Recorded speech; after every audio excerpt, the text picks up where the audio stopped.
Prends une loupe grossissante et approche-toi de ton écran de télévision ou d'ordinateur. Tu risques d'être surpris. Quand on regarde un écran de télévision, de PC, de très près, on voit un ensemble de carrés lumineux, composés de petits rectangles bleus, verts et rouges. Les écrans les plus courants sont les LCD, composés de filtres colorés, d'éléments à cristaux liquides et de rétroéclairage. Le plus souvent aujourd'hui, des LED. Pour un pixel, on a 3 sous-pixels.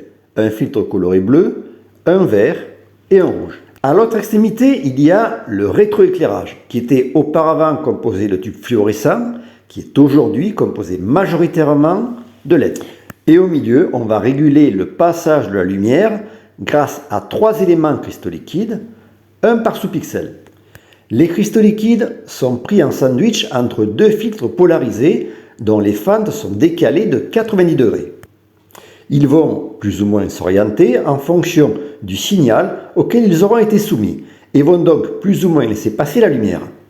La couleur que l'on va percevoir de ce carré lumineux sera donc variable en fonction de l'intensité de la lumière qui sera passée au travers de notre filtre bleu, vert ou rouge. L'alternative aux écrans LCD sont les écrans OLED qui, eux, n'ont ni besoin de rétroéclairage ni de cristaux liquides.